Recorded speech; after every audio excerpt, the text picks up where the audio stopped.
Hablar de fronteras es hablar del deseo o de la necesidad de cruzarlas. Separan y a la vez ponen en contacto realidades distintas. En la frontera se dan cita a formas diferentes de vivir y surgen también nuevas formas de convivir. Mezcla de lenguas, rostros, valores, costumbres y culturas. Las identidades se entrelazan y reconstruyen. Pero los ríos, las montañas o las líneas fronterizas son también lugar de separación política, geográfica, económica y étnico-cultural. Para hablar de la frontera, de ese no lugar donde los derechos y las personas son permanentemente cuestionados, nos acompañan tres personalidades de Ecuador, Brasil y Estados Unidos, a quienes agradezco de todo corazón su participación en este festival. Alberto Acosta es uno de los expertos en energía y sostenibilidad más reconocidos de Latinoamérica. Durante su etapa como coordinador del proyecto regional Amazonía Sostenible en Ecuador, pudo conocer de primera mano las dificultades que entraña la gestión energética de los países que bordean la selva amazónica.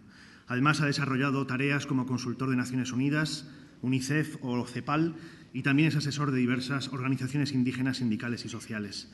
En enero de 2007 juró su cargo como ministro de Energía y Minas en el gobierno de Rafael Correa, cargo que abandonó para convertirse en candidato a las elecciones de la Asamblea Constituyente dentro de la lista de su partido Alianza País. En esos comicios se convirtió en el asambleísta más votado, obteniendo el cargo de presidente de la Asamblea Constituyente en 2007-2008. Actualmente es coordinador del análisis de coyuntura política, social y económica que está llevando a cabo la Facultad Latinoamericana de Ciencias Sociales. Profesor honorario de la Universidad Ricardo Palma, ha publicado obras sobre sostenibilidad, globalización y economía y ha escrito también artículos en publicaciones especializadas.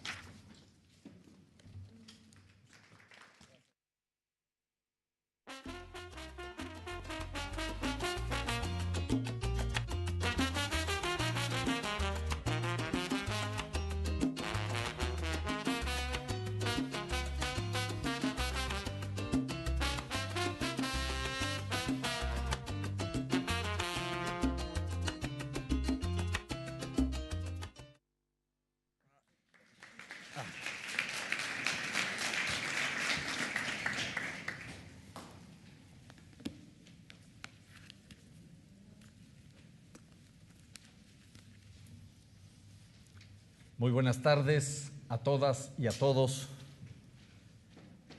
Efectivamente, no voy a hablar de energía, no voy a hablar de los temas amazónicos, voy a hablar algo de migración y de globalización. Y empiezo reconociendo algo que me parece importante. No estoy para nada conforme con el título de mi presentación. No es culpa mía, más es culpa de Amparo, que me presionó que tengo que mandarle un título enseguida y que tengo que hablar de globalización y migración. Y el título de mi presentación quedó La migración, la cara sucia de la globalización. Y luego de que presenté el título, Amparo ya se fue de vacaciones, no volví a hablar del título y no pude cambiar el título. Pero me ha dado lugar para reflexionar sobre el título. ¿Es realmente la migración la cara sucia de la globalización? ¿O es la cara oculta de la globalización? La cara que no queremos presentar de la globalización, la cara quizás perversa de la globalización. Yo creo que por ahí va la reflexión y como voy a tratar de demostrar, lo que es realmente perverso es esta globalización del sistema capitalista, en donde la migración forma parte, en tanto actor importante de un proceso de integración desigual, un proceso de integración inequitativo, que no necesariamente está resolviendo los problemas de la humanidad, como veremos a continuación. Y la globalización está presente, permanentemente presente en nuestras vidas y a la vez muchas veces ausente. No nos gusta reconocer que dependemos de personas que vienen de otras latitudes para sostener parte de nuestra economía. Y eso no sucede solo en Europa, España en particular, o en Ecuador, donde también tenemos un fenómeno de inmigración muy marcado.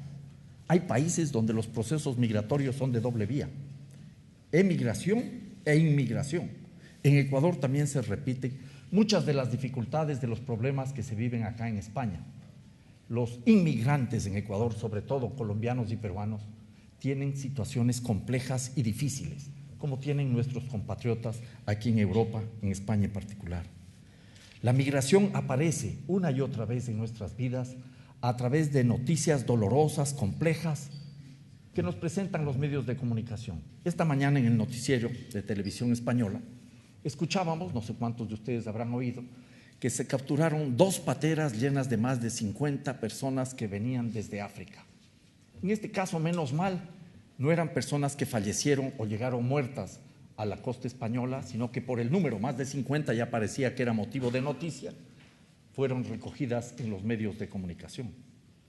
Hay otras ocasiones en las cuales este proceso tiene manifestaciones mucho más duras y violentas. Recuerdo como hace un par de años en Ecuador murieron más de 100 personas cuando se volteó una pequeña embarcación de personas que trataban de llegar a las costas guatemaltecas y de ahí caminar hacia el paraíso en los Estados Unidos atravesando México.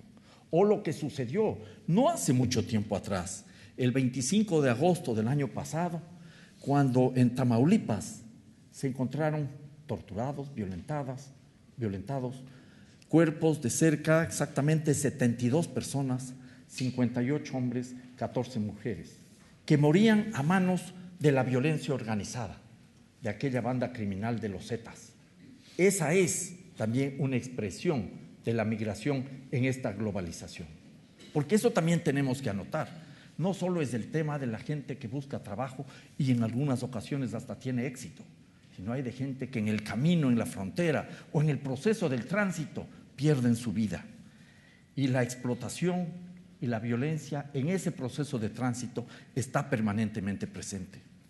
Se estima que más o menos un 70% de las personas que hacen este proceso de acercamiento a los Estados Unidos sufre violencia, algún acto de violencia. Y por cierto, esa violencia siempre tiene una inequidad de género mucho mayor. Como conocemos, para las mujeres viajar desde Ecuador, por ejemplo, de cualquier otro país de Sudamérica a los Estados Unidos, implica sacrificios mayores. Tienen que pagarlo, y permítanme que sea duro y expreso, en especies. La violación es parte del costo de ese traslado. Y eso es complicado y eso es difícil. Pero la movilidad humana no es nueva. La movilidad humana ha estado permanentemente presente en toda civilización. En la humanidad conocemos que los seres humanos se han movido de un lado para otro. De hecho, estar aquí en Casa de las Américas tiene que ver con un acto de movilidad humana. Cuando don Cristóbal Colón llegó a América el 12 de octubre de 1492, abre la puerta a 2 procesos importantes. El uno, de transferencia no solo de la presencia del dominio español, sino de seres humanos. Se calcula que en los 2 primeros siglos se movilizaron más de 250,000 personas de la península ibérica hacia América. Fue un proceso de migración y recuerdo, eso me consta, no porque viví ahí, sino porque leo en los libros de historia, que a ninguno se le pidió visa, que no hubo problema con la migra y terminaron haciéndose cargo de los gobiernos y del poder. Pero también en esa época, y eso hay que recordar, que es parte de la globalización, se establecieron las reglas del juego a través de las cuales los países latinoamericanos fueron especializados en producir bienes primarios, mientras que Europa se especializó en producir bienes manufacturados. Y apareció entonces el elemento fundacional del mercado global, porque además integraron a África en tanto región exportadora de mano de obra barata, de esclavos, de energía barata. Miren, terminé hablando de energía. Ese es un hecho real. Y esa característica de países productores y exportadores de materias primas nos acompaña hasta ahora. Es la esencia del extractivismo. Pero saltándonos en el tiempo para no quedarnos largo en este recorrido histórico, anotemos que ahora, en la globalización, en la medida que se han ampliado los mercados globales, los flujos de exportaciones, importaciones, de inversión extranjera, ciencia y tecnología, el número de personas que migra ha crecido vertiginosamente. De 45 millones en el año 1970 a cerca de 215, quizás ya 220 millones en la actualidad. Ha crecido en 5 veces. Y claro, la migración podríamos complicar el asunto, no solo es sur-norte, sino que también hay migración sur-sur, hay una migración también norte-sur, nunca ha dejado de haber esa migración, y hay una migración interna, pero la que nos interesa ahora es la que tiene que ver con los flujos internacionales de personas que están obligadas a movilizarse. Pero en esta globalización, que esto es lo interesante y a la vez lo perverso, hay total apertura, demasiada apertura para los flujos de capitales. Una de las explicaciones fundamentales para entender las crisis que están sufriendo los países, sobre todo los países considerados como industrializados y desarrollados. Total apertura para el capital. Si alguien tiene dinero y tiempo y conoce algo de computación, puede pasarse todo el día sin salir de su casa especulando en el mercado financiero internacional. Hay una apertura bastante importante, no suficiente, para bienes y servicios. Algunos productos agrícolas, por ejemplo, que provienen de América Latina, todavía no tienen total apertura para el mercado europeo, como es el caso del banano. Si hablamos de ciencia y tecnología, los nuevos mecanismos de transferencia e investigación tecnológica y todo eso nos permiten estar conectados en tiempo presente con cualquier parte del planeta. Pero esta globalización perversa no es para los seres humanos. Para los seres humanos hay visas. Para los seres humanos hay fronteras, para los seres humanos hay policía migratoria, para los seres humanos hay persecución. Para los seres humanos no es la globalización.